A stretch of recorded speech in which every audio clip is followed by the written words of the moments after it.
Hi, I'm James Peck, tax partner and head of THG Tax at Cooper Parry. There is a huge amount of speculation leading up to next month's budget.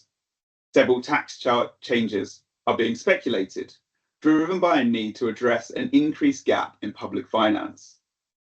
The Prime Minister, Starmer, claims his government has inherited a huge deficit, a black hole in terms of public finance.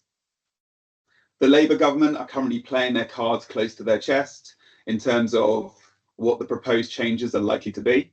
However, we can speculate from some of the pre-election announcements about the proposed changes that are going to happen, which is therefore leading to a huge amount of speculation, knowing that the deficit has to be closed, and therefore what those changes are likely to be. So if we reflect back to prior to the election, the government made a number of announcements, proposed changes. So changes in relation to the taxation of non-DOMs, changes to the VAT regime, specifically in relation to private schools, and increases in stamp duty on residential property purchase by non-UK residents. They specifically ruled out certain changes as well. So Rachel Reeves clearly stated that there would not be an increase in taxes for working people. The headline rates of income tax, national insurance and VAT were not going to change. Also, there was not going to be a substantial change in the corporation tax rate above 25%. As a result, we know there is a huge deficit that the government are looking to reduce. And therefore, with the areas that we know that the government have already stated, there is speculation in terms of the other areas of taxation that could be addressed in order to increase revenues for the government.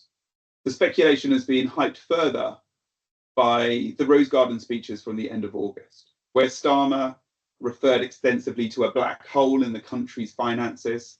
He warned that the October budget would be painful, stating that he had no choice and those with the broader shoulders should bear the heavier burden. Specifically, the areas that are likely to be addressed in next month's budget relate to changes in inheritance tax, specific changes to IHT exemptions that currently exist. There is a huge amount of speculation currently in relation to the potential alignment of capital gains and income tax rates.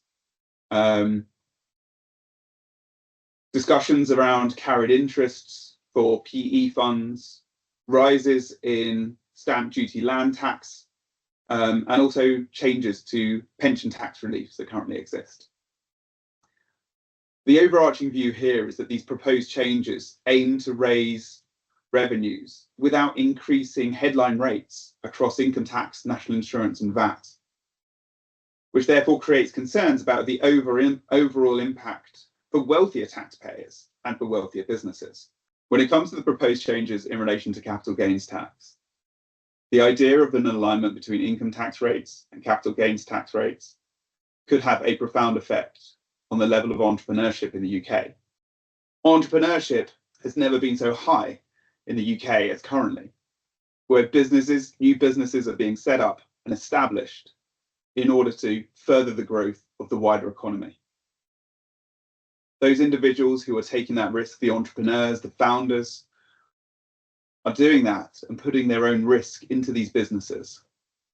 The alignment of CGT and income tax could see a huge change in those behaviours.